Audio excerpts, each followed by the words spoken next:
ইসলামের স্তম্ভ পাঁচটি। কয়টি? জোরে বলেন, কয়টি? عن ابن عمر رضي الله عنهما قال ابن عمر رضي الله عنهما বলেন قال رسول الله صلى الله عليه وسلم আল্লাহর রাসূল সাল্লাল্লাহু আলাইহি ওয়াসাল্লাম বলেছেন বুনিয়াল ইসলামু আলা খামস, ইসলামের স্তম্ভ পাঁচটি। মানে যেই লোকের কাছে এই পাঁচটা জিনিস আছে শুধু সেই নিজেকে মুসলিম বলতে পারবে, এর বাইরে কেউ বলতে পারবে না। 90 ভাগ 100 ভাগ এখন বেরিয়ে যাবে, কত ভাগ মুসলমানের দেশ এটা, এখানে কতজন মানুষ মুসলমান বের করতে কঠিন কিছু হবে না। আল্লাহর নবী সাল্লাল্লাহু আলাইহি সাল্লাম বললেন শাহাদাতি আল্লা ইলাহা ইল্লাল্লাহ, যে এই সাক্ষ্য দেয় আল্লাহ ছাড়া সত্য কোনো ইলাহ নেই, ওয়া আন্না মুহাম্মাদার রাসূলুল্লাহ, আর মুহাম্মদ সাল্লাল্লাহু আলাইহি সাল্লাম হচ্ছে আল্লাহর বান্দা এবং আল্লাহর রাসূল প্রেরিত। ওয়া ইকামিস সালাহ, সালাত আদায় করে, ওয়া ইতাইজ যাকাত, এবং ধন সম্পদশীলরা যারা যাকাত দেয়, ওয়াল হজ, সমর্থবানদের মধ্যে যারা হজ করে, ওয়া সাওমি রমাদান, এবং রোজার মাসে যারা সিয়াম পালন করে। রাওয়াহুল বুখারী। আল্লাহর নবী বলছেন বুনিয়াল ইসলাম আলা খামস, এই ইসলামটা পাঁচটা খুঁটির উপরে টিকে আছে। যারা এই পাঁচটা খুঁটিকে ধারণ করেছে তাদের মধ্যে ইসলাম আছে, তারা হচ্ছে মুসলমান। আর যে একটা ছেড়ে দিল আর একটা ছেড়ে দিল, পড়ে গেল, সিয়াম ছেড়ে দিল, যাকাত ছেড়ে দিল, হজ ছেড়ে দিল, তৌফিক থাকা সত্ত্বেও, সবচাইতে হতভাগা হচ্ছে তারা, সবচাইতে হতভাগা হচ্ছে তারা।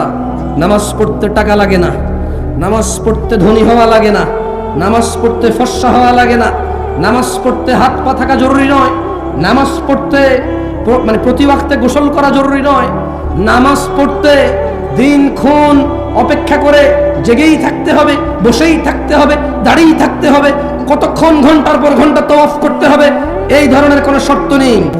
মহিলা পুরুষের আলাদা বিধান নেই, ধনী দরিদ্রের আলাদা বিধান নেই। হতভাগা তারা যারা সালাতকে ত্যাগ করেছে। আল্লাহর নবী বলছে ইসলামের স্তম্ভ পাঁচটি: আল্লাহকে সাক্ষী দেওয়া, ওনার রাসূলকে সাক্ষী দেওয়া, এবং সালাত প্রতিষ্ঠিত করা, সমর্থবান যাকাত দেওয়া, সমর্থবান হজ করা। 11 মাস শেষে 1 মাস রোজার মাস যারা পেল তারা রোজা রাখবে, যারা তারাই হচ্ছে মুসলমান। এটা হচ্ছে ইসলামের স্তম্ভ। কয়েকটি কাজ একনিষ্ঠভাবে করলেই আমরা জান্নাতে প্রবেশ করতে পারি, যার অন্যতম হলো সিয়াম। জান্নাতে প্রবেশ করতে চান কারা? তবে অনেকগুলো সহজ পদ্ধতি রয়েছে, একটা আমি আজকে উল্লেখ করব এখানে। আন জাবিরিন রাদিয়াল্লাহু আনহু, এটা নারায়ণগঞ্জ, আপনারা না করিয়েন, এটা ঢাকা শহর। সব মানুষ এখানে বইঙ্গে ওদের এলাকায় এসে কাজ করে, ওরা পয়সাওয়ালা, অহংকারী, দাম্ভিক, ওরা বহু হুজুরকে এর আগে উঠাইছে। ঢাকা বেড়াইত, বংশাল, পুরান ঢাকা, এই নারায়ণগঞ্জ, তারপর হলো কেরানীগঞ্জ, ওদিকে হলো গাজীপুর, টঙ্গী, বাংলাদেশের সব হুজুরকে ওরা তুলছে, ওয়াজ করে আইনে আইনে হুজুরদেরকে ফর্মে তুলে দিচ্ছে। ওরা চিল্লাচিল্লি করবে না, ওয়াজ এসে কে করবে? সব মানুষ ওদের ভাড়াটিয়া। এখানে যদি আমি ভাড়ায় থাকতে আসি, আমার কোনো আত্মীয় স্বজন নাই, ওর বাপ দাদা 14 গোষ্ঠী এখানে, ওর শক্তিগত, ও কথা বলবে না, কে কথা বলবে? হ্যাঁ, না করছেন আপনার এত বড় সাহস ওকে? ছোট ভাই এখানে এসে বলো, তোমার এলাকা, তোমারই তো ক্ষমতা, তুমি বলবে না, কে বকবক করবে, কে বলো? তুমি না করেন না প্লিজ, আমাকে নিয়ে আসছেন কথা বলতে, আমি ওদের সাথে কথা বলি।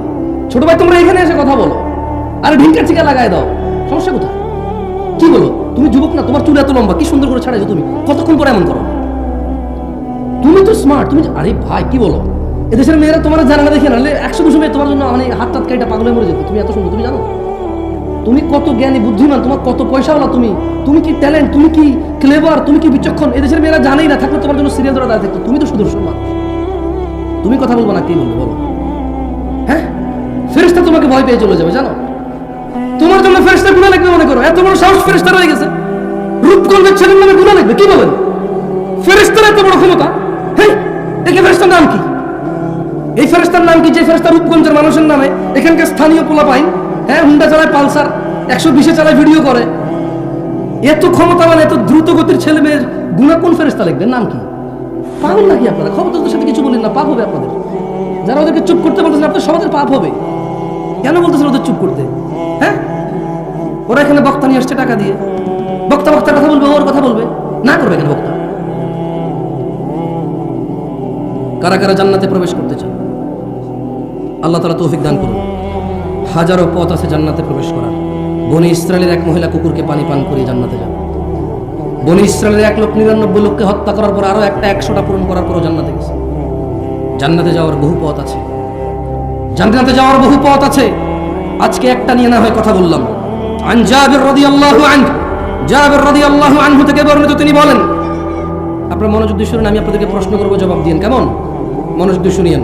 আন্না রাজুলান সাআলা রাসূলুল্লাহি সাল্লাল্লাহু আলাইহি ওয়াসাল্লাম ফাকাল, একজন ব্যক্তি আল্লাহর রাসূল সাল্লাল্লাহু আলাইহি সাল্লামকে ওনার কাছে এসে জিজ্ঞেস করলো এবং বলল, একজন লোক আল্লাহ নবীর কাছে এসে বলল, আরাআইতা ইযা সাল্লাইতুস সালাওয়াতিল মাকতুবাত ওয়া সুমতু রমাদান ওয়া আহলালতুল হালাল ওয়া হারামতুল হারাম ওয়া লাম আযিদ আলা যালিকা শাইআ আদখুলুল জান্নাহ ইয়া রাসূলুল্লাহ। কারা কারা জান্নাতে যেতে চান? আল্লাহ আল্লাহ আল্লাহ। জাবির রাদিয়াল্লাহু আনহু, সুবহানাল্লাহ, এই কাফের মুশরিক হয়ে যায় মানুষ নামাজ না পড়লে, এটাও জাবির রাদিয়াল্লাহু আনহু থেকে বর্ণিত হাদিস। ওনার হাদিসগুলো আমার এত ভালো লাগে, ওনার বর্ণিত হাদিসগুলো, সুবহানাল্লাহ, একেবারে এখন আমাদের জন্য এগুলো, মানে এখন একদম ফুল হয়ে যে বলেন ট্রেন্ডে চলে। কিসে চলে? ট্রেন্ড, ট্রেন্ডিং এ আসলে। দেখেন উনি কি বলতেছে যে একজন লোক এসে বললো, ইয়া রাসূলুল্লাহ, আমি যদি দিনে শুধু 5 ওয়াক্ত ফরজ সালাত, সুন্নত নফল পড়বে, এটা সে বলে নাই।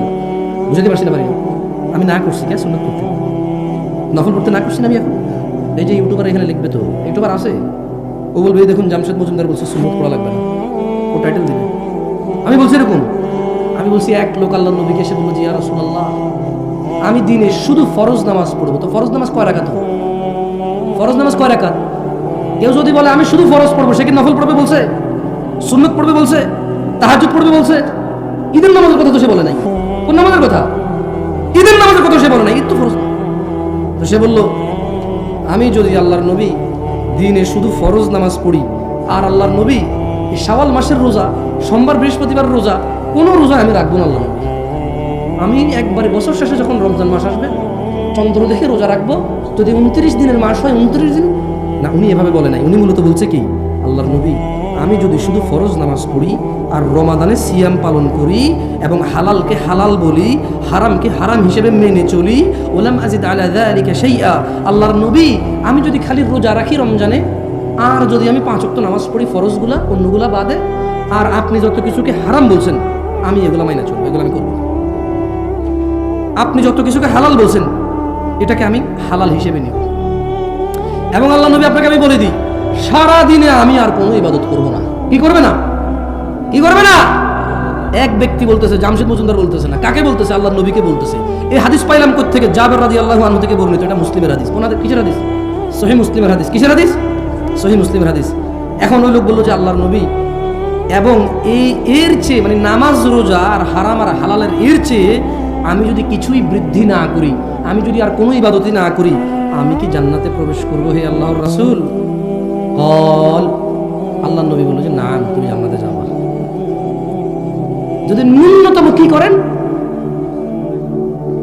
বলে খেয়ে ফেলছেন ভাই, পানি টানি খাবেন, ওয়াজ খাই ফেলিয়েন না, পানি খান, ভাত খান, মাছ খান, ওয়াজ খাই ফেলিয়েন না ভাই, তাহলে আয়সা আসাটাই মানে বৃথা হবে এখানে। হ্যাঁ, ওই লোক কি বলছে, সে কি করবে? আর কোন মাসের রোজা রাখবে? হালালকে কি বলবে? হালালকে কি বলবে? হারামকে কি বলবে? কেউ যদি কাউকে স্মরণ করতে গিয়ে গান বাজনা বাজায় যদি দিবস পালন করে, এটাকে কি বলবে? সে কি বলবে? সে এটাকে, যদি কোনো বইতে লেখা থাকে ধর্ম মানুষে তৈরি করছে, সে কি বলবে এটাকে? যদি বিয়ারের মধ্যে মদ থাকে, সে কি বলবে এটাকে? এদেশের সবচেয়ে শ্রেষ্ঠ স্মার্ট মানুষ বিয়েতে গায়ে হলুদ করে, সে কি বলবে এটাকে? এই দেশের সবচেয়ে ভদ্র মানুষ তার শালীরে নিয়ে একসাথে সফর করে, সে কি বলবে এটাকে? এই দেশের সবচেয়ে বুদ্ধিমান শিক্ষিত মানুষটা সিগারেট খায়, সে কি বলবে এটাকে? এদেশের সবচাইতে ক্ষমতাবান মানুষ, সবচাইতে ক্ষমতাবান মানুষ কোন একটা আইন পাশ করলো যে মডেল লাইসেন্স দিয়ে দিবে, সে কি বলবে এটাকে? তাহলে সে প্রত্যেকটা হারামকে কি বলবে? প্রত্যেকটা হারামকে কি বলবে? তাহলে শুধু নামাজ পড়বে, রমজানের রোজা রাখবে, আর যত কিছু আল্লাহ হারাম করছে ওটাকে কি বলবে? মেনে চলবে। আর হালালকে কি বলবে? হালালকে কি বলবে? মানে চাস্তো ভাইয়ের মেয়ে, আপন চাস্তো ভাইয়ের মেয়ে, মানে আপন ভাই না, চাস্তো ভাইয়ের মেয়ে দেখা দিবে না, প্রয়োজনে বিয়ের প্রস্তাব দিবে বা দিবে না, যদি পছন্দ হয় প্রস্তাব দিবে, এটাকে হালাল মনে করবে। বুঝতে পারি নাই, বুঝতে পারি নাই মনে হয়। আরে ভাগ্নি বিয়ে করে ফেলবেন নাকি? জবনাটাই কিয়ামত চলে আসছে। দূর জমানাটা কি আসছে উস্তাদ, চাস্তো ভাই মেয়ে বিয়ে করা যায় না? জমানা তো কিয়ামত চলে আসছে, কি বলেন? ভাগ্নি বিয়ে করে ফেলবে লোকে? হ্যাঁ, শোনেন না, মামা মামা মামা মামা বোনই বলতেছে যে আমার আপন ভাই বা তদর করেন, আমার মেয়েরা আমার শাশুড়ি যখন খুব সুনাম, কি সুনাম, খুব সুনাম। হঠাৎ করে মেয়ে বমি করে। হঠাৎ করে মেয়ে কি করে না, বাসে উঠে মাথা ঘুরে বমি করে না, ঘরে থাকতেই করে। আরে ভাই, বাস উঠলো নাকি বমি করে? ভাই,